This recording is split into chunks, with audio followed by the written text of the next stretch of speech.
साल 1947 था।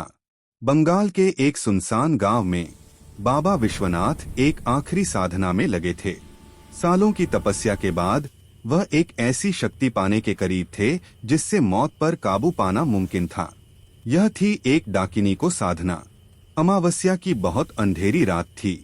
श्मशान में चिता की आग के सामने बाबा ने यंत्र बनाया, पीले फूलों का चक्र बनाया और उसके बीच में अपने खून और शहद की कटोरी रखी। फिर मंत्र पढ़ना शुरू किया।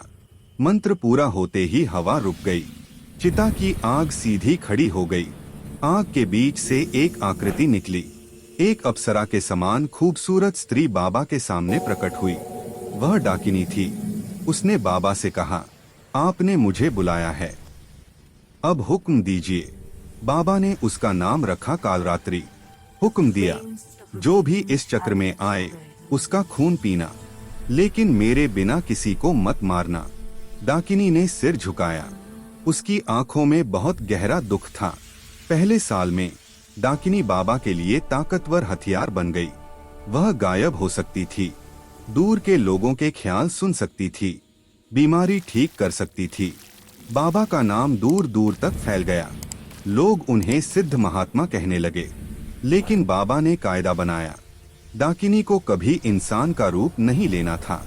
वह हमेशा डरावने रूप में या गायब रहती। बोलती नहीं थी, हंसती नहीं थी। एक रात बाबा ने देखा, डाकिनी एक मरते बछड़े के पास खड़ी है। उसने बछड़े पर हाथ रखा। सुनहरी रोशनी निकली और बछड़ा उठ खड़ा हुआ। बाबा ने पूछा, तुम जान दे सकती हो? डाकिनी ने दुखी होकर कहा, मैं वह सब कर सकती हूँ जो इंसान करता है, लेकिन मैं इंसान नहीं हूँ। मैं बस वह ताकत हूँ जिसे आपने बांध रखा है। 5 साल बीत गए। बाबा बूढ़े हो रहे थे। डाकिनी वैसी की वैसी थी। बाबा को डर लगने लगा। मरने के बाद डाकिनी का क्या होगा? क्या वह आजाद होकर तबाही मचाएगी? एक दिन जवान साधक अरुण आया। उसने डाकिनी के बारे में सुना और देखना चाहा। बाबा ने मना किया, लेकिन एक रात अरुण ने चुपके से डाकिनी को देख लिया। वह नदी किनारे बैठी थी, पानी में अपनी परछाई देख रही थी। उसके चेहरे पर बहुत अकेलापन था। अरुण ने पूछा, तुम दुखी हो? डाकिनी चौंक गई। उसने कहा, दुख? मैं तो बस एक सिद्धि हूँ। अरुण बोला, तुम जान दे सकती हो, तुम में दया है। उस रात पहली बार डाकिनी ने सोचा, क्या मैं बस एक हथियार हूँ? 10 साल बीत गए। बाबा मरने के करीब थे। आखिरी हुक्म दिया, मेरी मौत के बाद तू इस मंदिर में बंद रहेगी।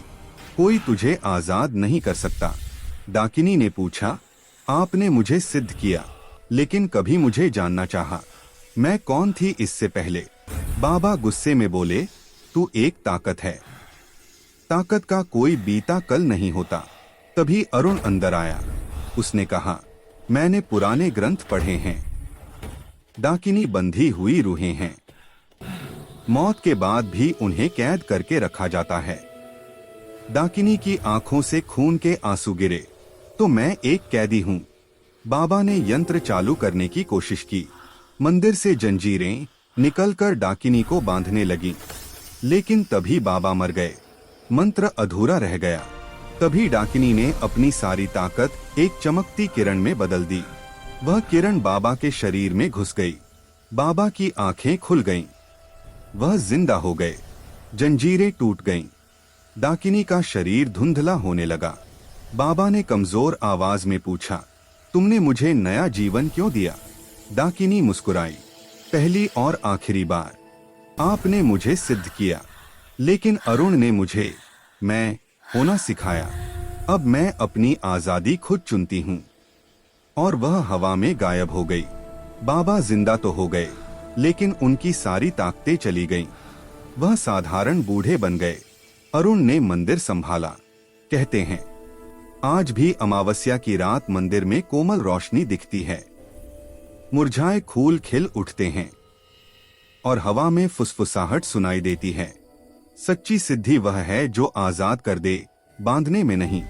आपसे निवेदन है कि आप हमारे चैनल को सब्सक्राइब करके हमें सपोर्ट करें। कमेंट में जरूर बताएं कि कहानी आपको कैसी लगी। अगली कहानी के लिए बेल आइकन दबाना न भूलें।